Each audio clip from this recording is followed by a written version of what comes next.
Hi everyone, I'm Anca Dragan from UC Berkeley, and I'm very excited about speaking about emergent behaviors because the aspect of the research that I do with my students that I probably proud myself most on is that we get robots to figure out interaction strategies on their own, emerging from doing planning and learning on the appropriate problem. So this is in one nutshell, I think it perfectly describes my whole approach to human-robot interaction research. And I thought I'd not only share some examples with you today, and by the way, many of you might have seen these examples before, but I want to take this opportunity today to kind of reflect on all of that work from this perspective. And I also wanted to share with you a bit about how I kind of came to this perspective and why I care so much about it. And so for that, we'll have to go back to around 2010 when I was just at the beginning of grad school. And I started noticing this kind of pattern with the way both industry and academia were approaching interaction problems. So back in 2009, I was at CMU and Google started their self-driving car project. So it's now known as Waymo and I get to be part of it. But back then I was just a lowly grad student and some faculty and friends went to California to join it. And at some point around 2010, maybe a year later, I read this interesting article where apparently the car got stuck at a four-way stop and someone reported on this. What would happen is that it would pull up to the four-way stop and then a human driver would pull up too. And the human driver would inch forward in the intersection and the car would predict that the human would go and kind of let them through. But then in the meantime, a second driver would have pulled in and start inching forward. And again, the car would predict that it's going to go and it would let them through. And that's how we got stuck. So Sebastian Thurn then commented how they fixed this. So they had to program in this inching forward strategy for the car, right? To make sure that it actually asserts itself and makes it through these intersections. So hold that thought. We'll come back to this strategy a little later. But at the same time, there's another thing that was happening. So in my lab in grad school, in manipulation, we did a demo for this thing called Research at Intel Day.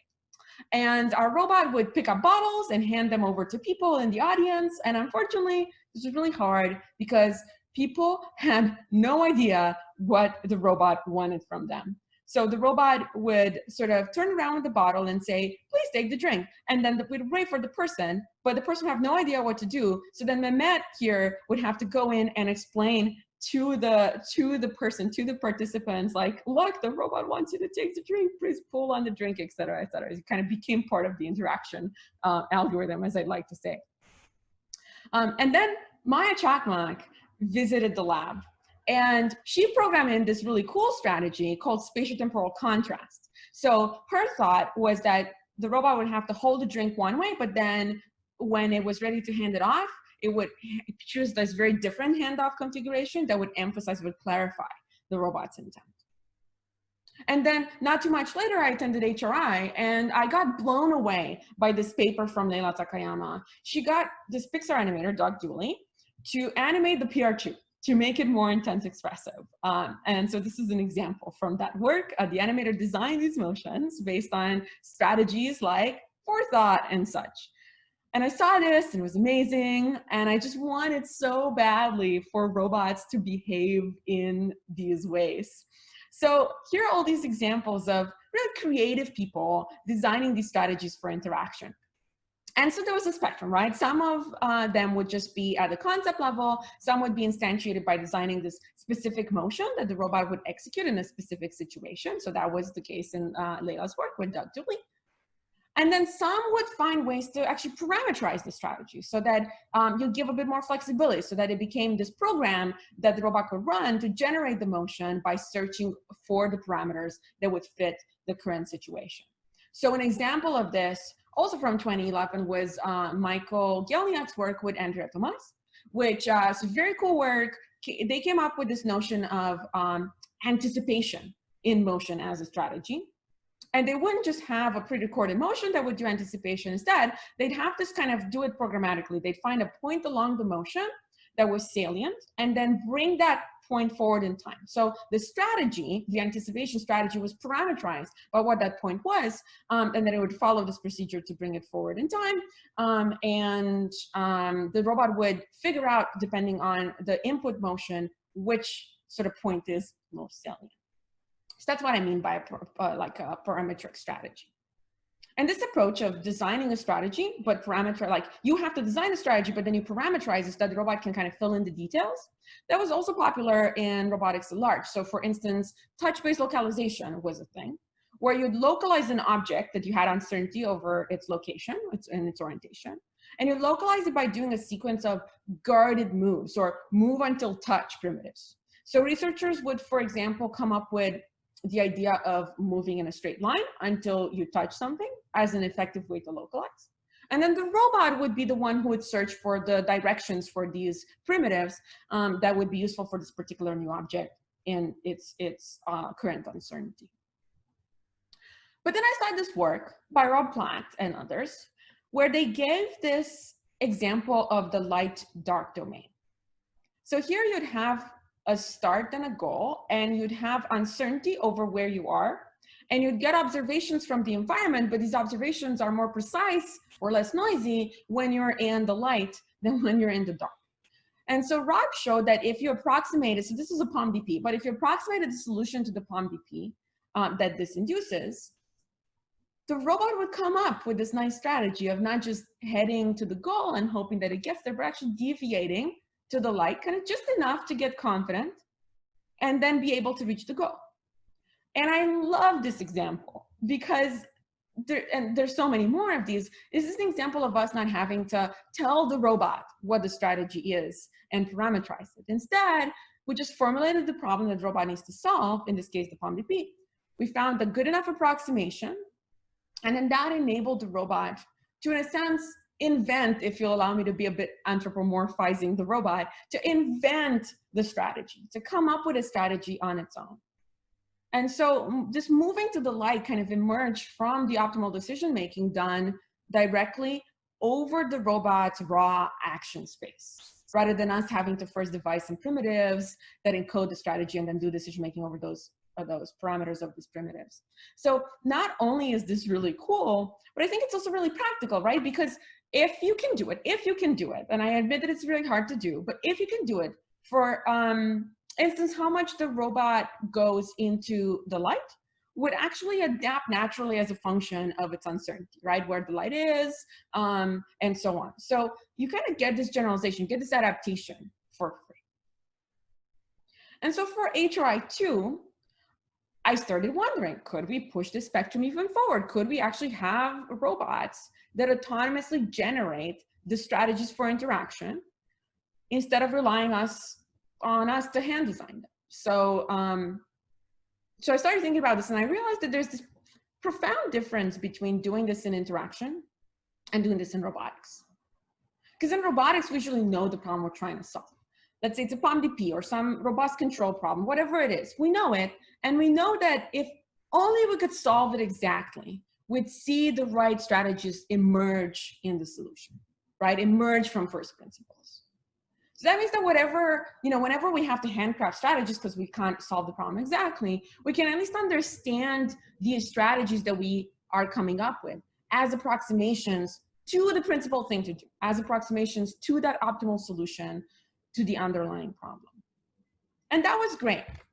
And in contrast in HRI, I don't really think we know the problem, right? We didn't really know what the problem was, such that if we could compute the optimal solution, it would give rise to these types of strategies, right? No idea what problem, when you optimize it, you see these, inching forward and forethought and anticipation and so on. No idea. So when we handcrafted strategies, we're sort of flying in the blind, right? Because we don't know how to generalize them, and we don't know even if they're the right strategies.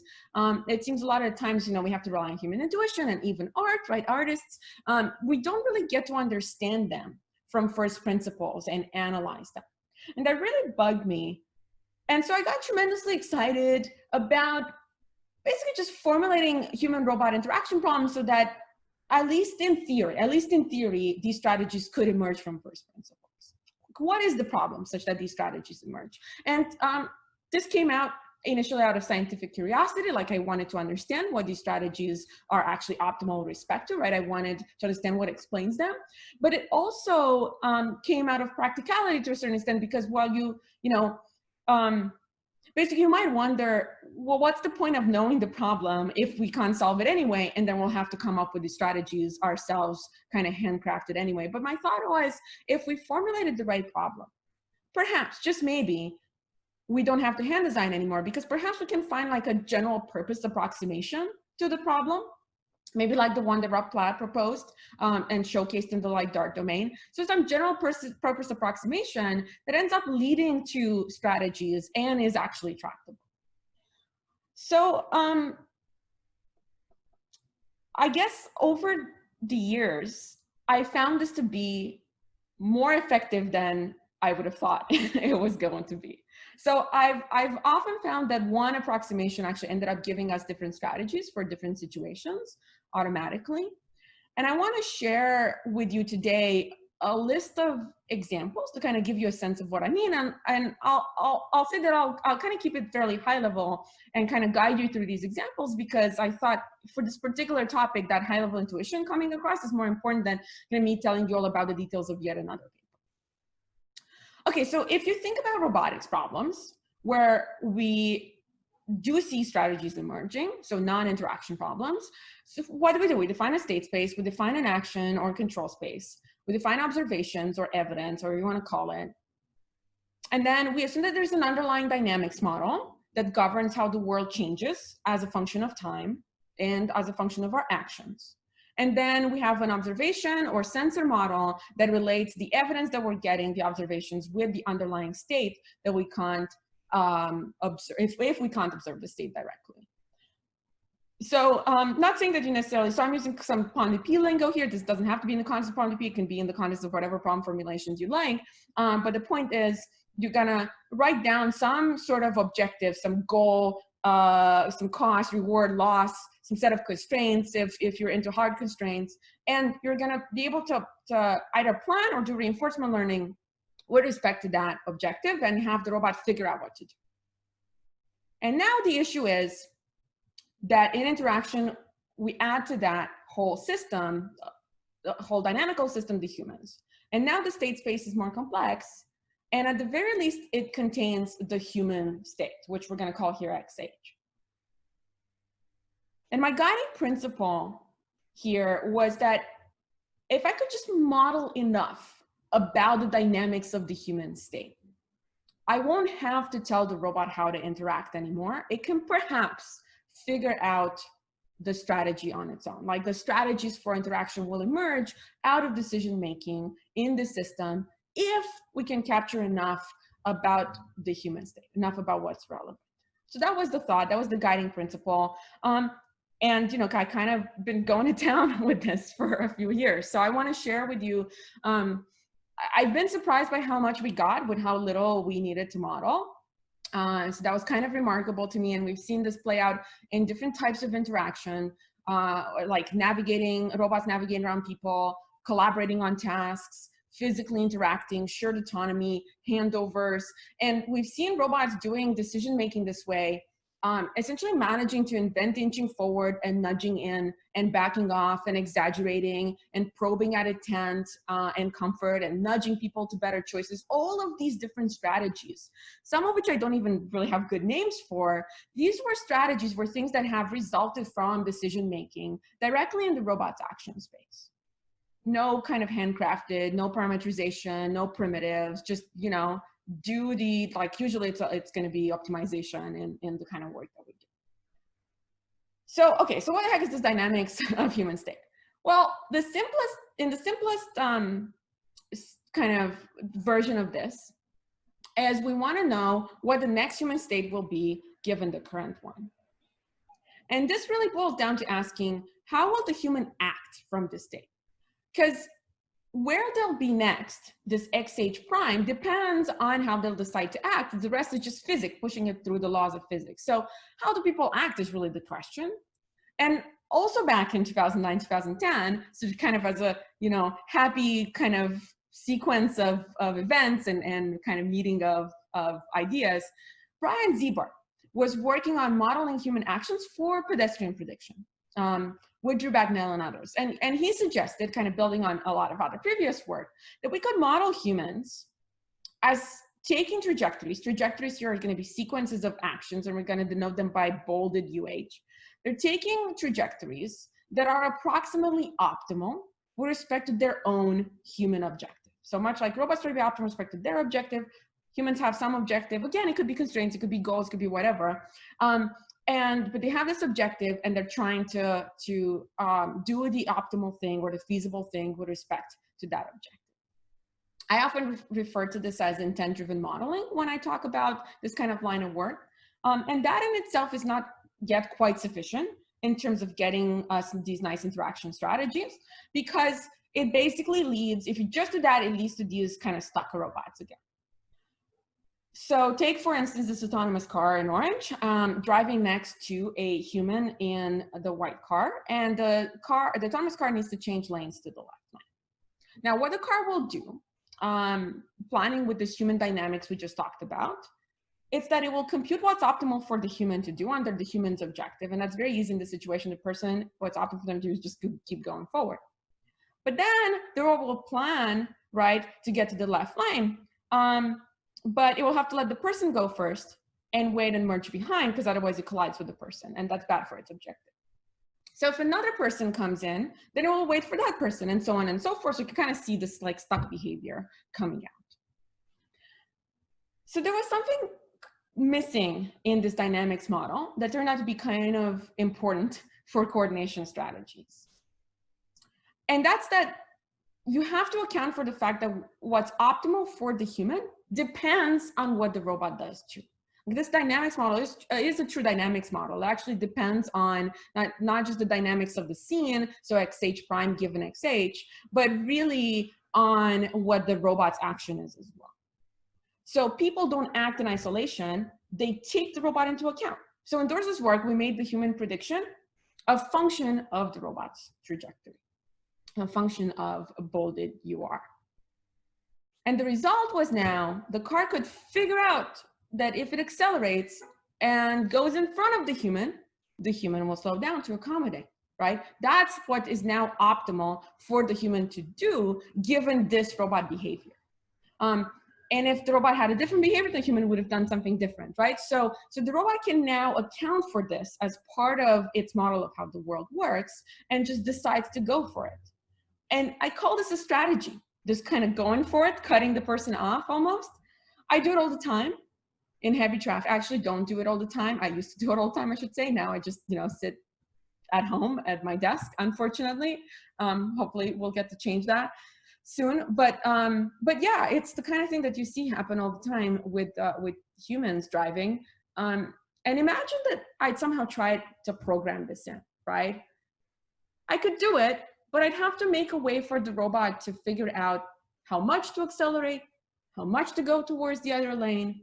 And these would have to be parameters, and deciding robustly in those parameters would be really hard without understanding these first principles, right? The first principle here is that the person would actually react to give the robot space, and their reaction depends on the details of what the robot is doing. So because we gave here a robot a model of this influence it can have on people, it can nicely generalize this. So you start, not only does it come up with a strategy, but it comes with variants of the strategy. So if you start in front of the person, you don't accelerate as much. If you start behind, you don't use the strategy at all. You just go behind the person. You don't try to go for it. So not only does the robot come up with a strategy, it also varies it. And then what's even more exciting is that the same algorithm with the same human model leads to other strategies in other situations that we also didn't need to handcraft anymore. So for instance, we want to prod the person to change lanes to the right lane, and the robot figures out how to position itself to incentivize that change, kind of in between the two left lines. And then all-time favorite, same algorithm, same model at an intersection. The robot wants to get the person through the intersection as quickly as possible. So instead of just waiting there for the person to figure out that they can go, the robot backs off. it backs off, and that incentivizes the person to go through faster. I kid you not, Dorsa tried this in user studies and people went through faster. And you might have heard me talk about this example before. I talked about it many times. I'm really excited about it. But what I really wanted to emphasize today in this talk is that this backing off strategy emerged from planning with that dynamics model of the human directly in the robot's control space. It wasn't some sort of, people sometimes don't realize this, but it wasn't some sort of primitive that we coded up and parameterized for the robot, right? In fact, when Dorsa saw this, she came to my office and said, I got the results for our RSS submission, but for the intersection environment, I think there's a bug because the car does this really weird thing. And then she told me about what the weird thing was, and my face lit up and I was so excited because to this day, I review papers that talk about the importance of the backing off strategy in coordinating with people, especially navigation. And there we had our robot generate this on its own, right? Without us telling that it's a thing or anything, because of the way we modeled the problem. And for that to be one of the many strategies the robot generated from that same model, kind of depending on the situation, you just totally made my day. So now with Aaron Bestick, we also use the same model and almost same model in robot to human handovers. And I'll explain the difference. So in handovers, the robot has to decide how to give the object so the user can take it comfortably. And what we wanted to make sure that the user remain comfortable when they use that object that they took from the robot for whatever purposes they actually needed for, like setting it down somewhere. So given the robot's choice of kind of handoff pose, the human has multiple options for how to grasp. So they can do this way or that way or any of these ways. And then if I change how the robot gives the object, then the human's options are different. So that's this underactuated dynamics that we've had with the cars too, where the human's response is a function of what the robot does. And one thing that we realized in this particular situation was that people make these choices suboptimally. In particular, they make these choices myopically. They think in the moment they take the object about what's comfortable, but not so much about the future, what they'll do after. So they don't plan that far. They don't plan with the whole sequence of actions. They only plan with for the current one. And so that's how we had to modify this model to kind of account for that human suboptimality in this domain. And so what the robot does is optimize for the human's comfort, but not just at the goal, but considering the future as well. And so in a typical scenario, what might happen if you don't do this is that the robot hands you something, you grab it in the most comfortable way, but then you have to bend and twist your arm to place it where you want. These are all the human grasps, and this would be the lowest cost grasp for the handover time. And then there's a better option there that has better handover plus goal time, but you don't take it because there's like this very tempting configuration that you go for. Now, if you do our thing with the underactuated dynamics and modeling the person in response, and you kind of reason through that dynamics model and have the robot optimized through that, the robot comes up with a grasping configuration for the object that leads to the most comfortable human grasp, also having low cost for the goal. So now the kind of the globally good thing and the tempting thing are one and the same. In other words, the tempting grasping configuration is also good globally. So the robot kind of figures out how to give it to you so that even with your suboptimal taking of it, you still do well. And what this reminds me of is kind of the strategy of nudging the user towards better choices is something that good designers do. So for instance, if you look at bottles, I haven't verified this 100%, take it with a grain of salt, but I hear they have this narrow neck to incentivize you to grab them there, because if you grab them there, you don't warm up the drink as much. So the neck is there to save you from yourself, right? Designers anticipate that you'll be suboptimal and make the object just kind of speak to you and nudge you towards better choices. And our lesson here is that nudging towards better choices can emerge from planning or from optimal decision-making if the human dynamics model accounts for that human suboptimality. Then the robot will naturally try to compensate for it. Okay, so far I've talked about this as being a fully observable, albeit underactuated system. The thing about human objectives though, which I cavalierly just wrote here as capital UH, is that they're in the human's head. So inevitably when we deal with humans, we have some hidden state. We'll denote that by theta H. And the actions that people take, those are our observations in the system. So they're funky observations because they affect the physical state, but they're observations nonetheless. They help us estimate that state. They help us estimate human intent, human objective. And so my next examples of emergent behavior kind of speak to that. So here the robot will move, and I won't like that it's keeping the cup high up, so I push it down. This is physical human robot interaction. And there's been a number of strategies proposed for how the robot should respond to physical human robot interaction. So it could render an impedance. It could move in the direction of the human force. It could reject human force. Some people propose that it should go in gravity compensation mode. So there are many strategies. It's not clear which one is the right one. But if you look at this model where human actions are evidence about human objectives, and if you're in a collaboration and tell the robot to actually optimize for the human's objective, which I think is what we should do in collaborations, then the robot will naturally use these observations to update its belief about theta H and respond to the human action by planning an expectation with the updated belief.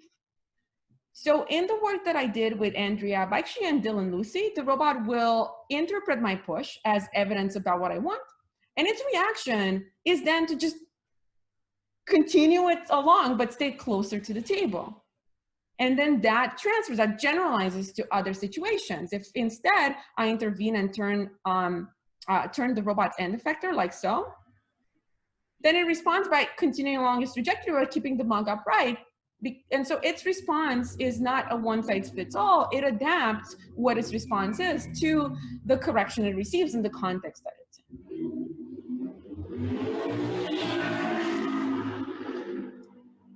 Okay, so now for cars, the same thing is needed. So there, the parameters theta H that are hidden correspond to the person's driving style.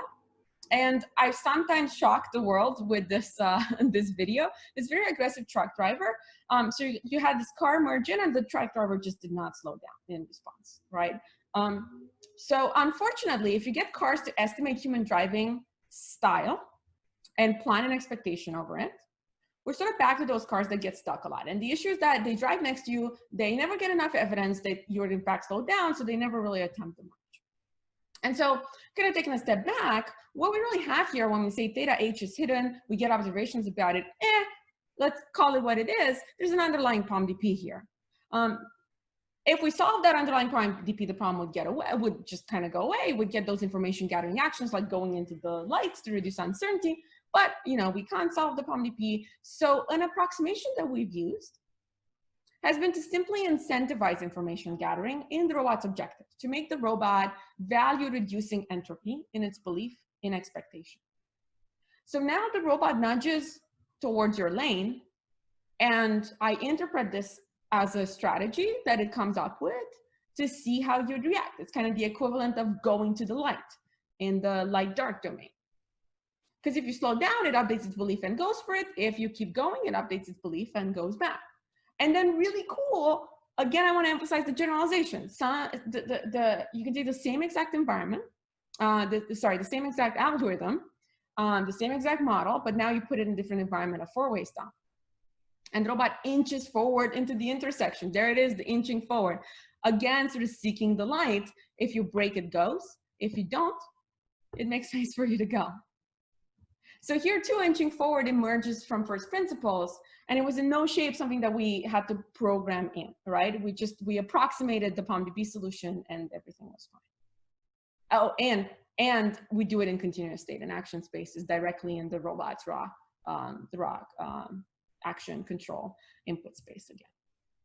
So with handover, similar thing, the way the robot hands you over the object, and this is this feasible set of ways you could grab it, and your choice of how to grab it is evidence about your ergonomic preferences, right? The way you choose is the most comfortable way. So that tells you what's comfortable with respect to, which means that every handover becomes a query that the robot is implicitly making to you. So again, you can optimize for info gain and figure out what the person, kind of probe the person to show you what's comfortable.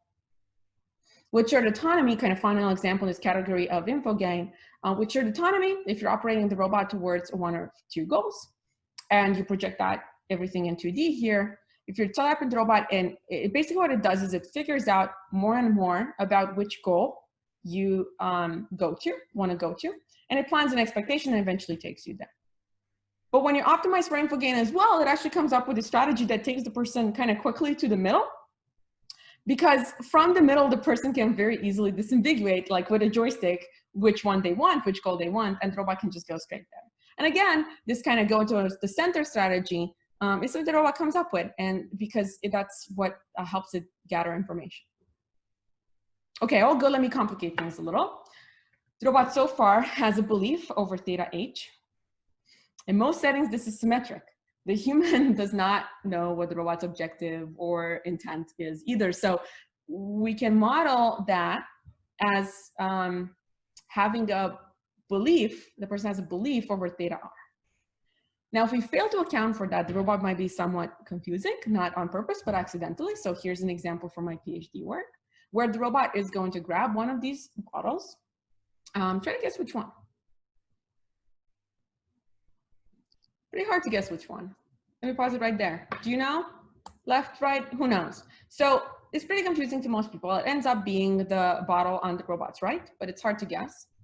And this is why it's sometimes important to model the dynamics of this belief that the person has over theta r, over the robot's objective. This is the human's belief over the robot's objective. You need to model the dynamics of that, how it changes as the human observes robot actions.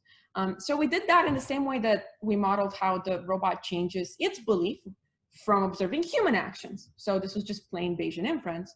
And now this belief induces what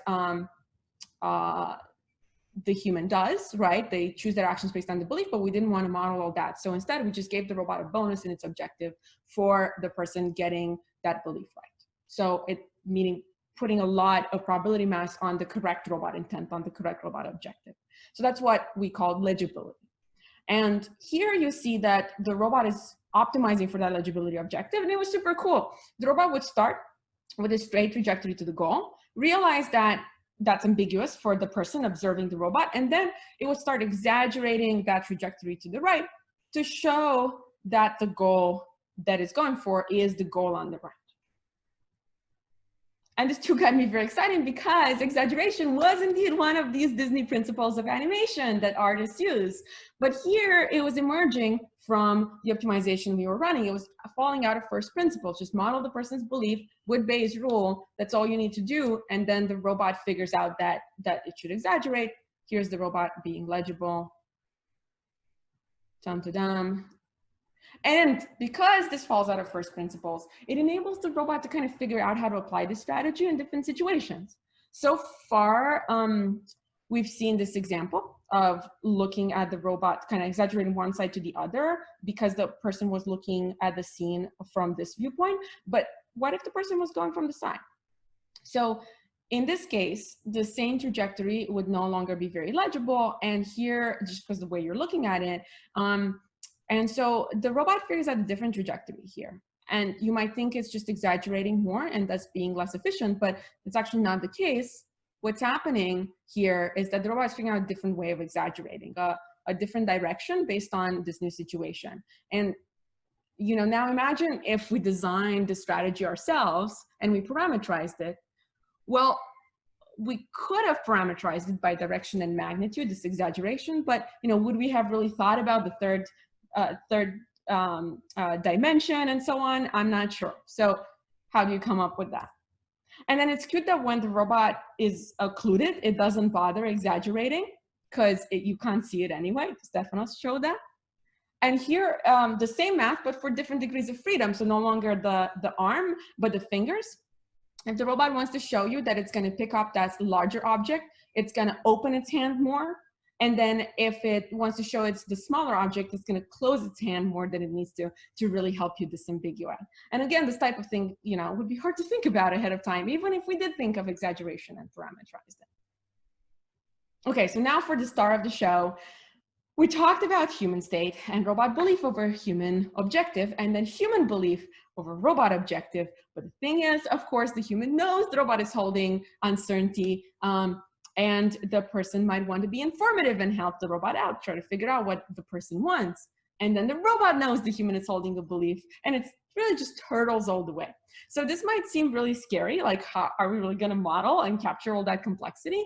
And the good news is that game theory has already done that for us. You can capture that whole enchilada with this very simple problem formulation, a dynamic game of partial information. It simply captures kind of implicitly all that I think you think, I think you think, all the turtles all the way. And then if you're collaborating with the human, it becomes a common payoff game, which Dylan Hatfield called cooperative inverse reinforcement learning. So the person here knows the objective, the robot does not, but they actually share the same objective, right? They're on the team together. It's just theta H is hidden state for the robot. And so at the equilibrium, really interesting strategies happen, really interesting strategies emerge. So the human will try to be legible, but the robot will know that the person's trying to be legible and sort of go off for that. So let's see an example.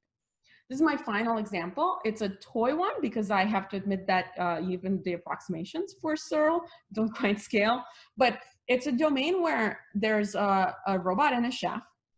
You have a few ingredients on the table. You have bread, meat, tomatoes.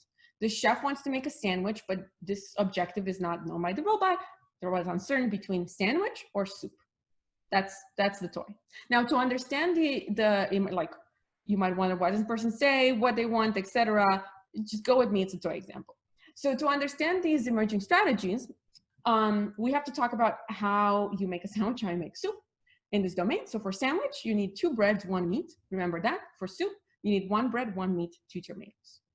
Okay, so if I had a naive chef, a naive human who didn't care about the robot and the collaboration, they just start by picking up one of the sandwich ingredients and go with that, so bread or meat. Unfortunately, that's not really informative to the robot because the soup also has those ingredients. A naive chef who would want a soup instead would pick any of those 3 ingredients because they're all in soup. Again, not necessarily informative to the robot.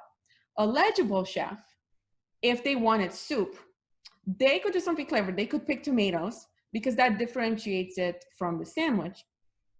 But a legible chef who wanted bread doesn't really have a way to be informative because those ingredients are all also in the soup.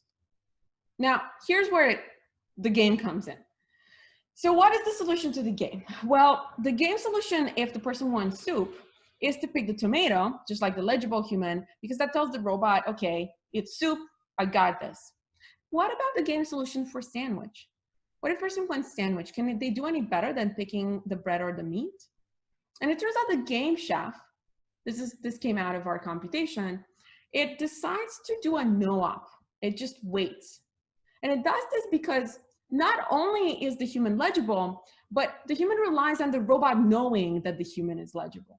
So the robot knows, had the human wanted soup, they would have had a legible option. They would have gone for the tomato. And because they didn't do that, they did the no-op instead, it's very clear that the person actually wants the sandwich. So this is what we call the pragmatic interpretation. And again, this legible human pragmatic robot, this combo comes out of, and the person's response to pragmatic robot, it comes out of solving that game approximately.